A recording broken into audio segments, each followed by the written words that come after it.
পশ্চিমবঙ্গ দিবসে সুরাবর্দী অ্যাভিনিউয়ের নাম বদল। পার্ক সার্কাস এলাকায় সুরাবর্দী অ্যাভিনিউয়ের নাম পরিবর্তন করা হলো। সুরাবর্দী অ্যাভিনিউয়ের নাম বদলে হলো গোপাল মুখার্জি রোড।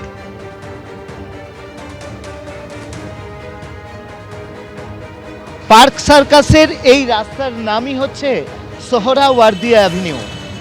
আমরা দেখতে পাচ্ছি যে একদম লেডি ব্র্যাবন কলেজের যে বোর্ড রয়েছে তার নিচেই লেখা রয়েছে সোহরাওয়ার্দী অ্যাভিনিউ। এই রাস্তার নামই কলকাতা পুরসভা পরিবর্তন করেছে এবং এই রাস্তার নাম দেওয়া হয়েছে গোপাল মুখার্জি রোড। গোপাল মুখার্জি রোড এই রাস্তার নাম দেওয়া হয়েছে।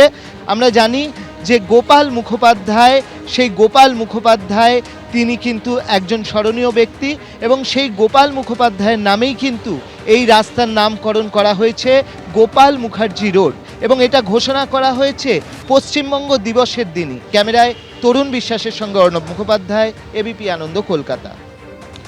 এই নিয়ে মুখ্যমন্ত্রী শুভেন্দু অধিকারী সমাজ মাধ্যমে একটি পোস্ট করেছেন। সেই পোস্টে মুখ্যমন্ত্রী শুভেন্দু অধিকারী লিখছেন, গতকাল পশ্চিমবঙ্গ দিবসে কলকাতা পুরসভা যে ঐতিহাসিক সিদ্ধান্ত গ্রহণ করেছে আমি তার প্রশংসা করি।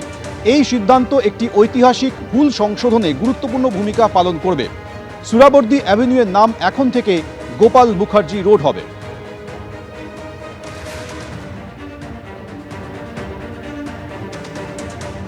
সুরাবর্দী অ্যাভিনিউয়ের নাম পাল্টে হলো গোপাল মুখার্জি রোড। এই নিয়ে সোশ্যাল মিডিয়ায় কুণাল ঘোষ তিনি লিখছেন, আমার মনে হয় কেএমসি একটা বড় ভুল করেছে।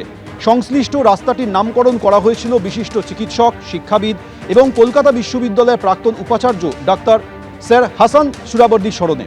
তিনি পূর্ব রেলের চিফ মেডিকেল অফিসার ছিলেন। তিনি রাজনীতিতেও যোগ দেন, বেঙ্গল লেজিসলেটিভ কাউন্সিলের সদস্য হন। অন্যদিকে হুসেন শহীদ সুরাবর্দী, যিনি সেই সময় প্রশাসনিক প্রধান ছিলেন এবং ক্যালকাটা কিলিংয়ের সঙ্গে জড়িত ছিলেন, তিনি ডাক্তার হাসান সুরাবর্দীর ভাইপো এবং তারা দুজনে এক ব্যক্তি নন।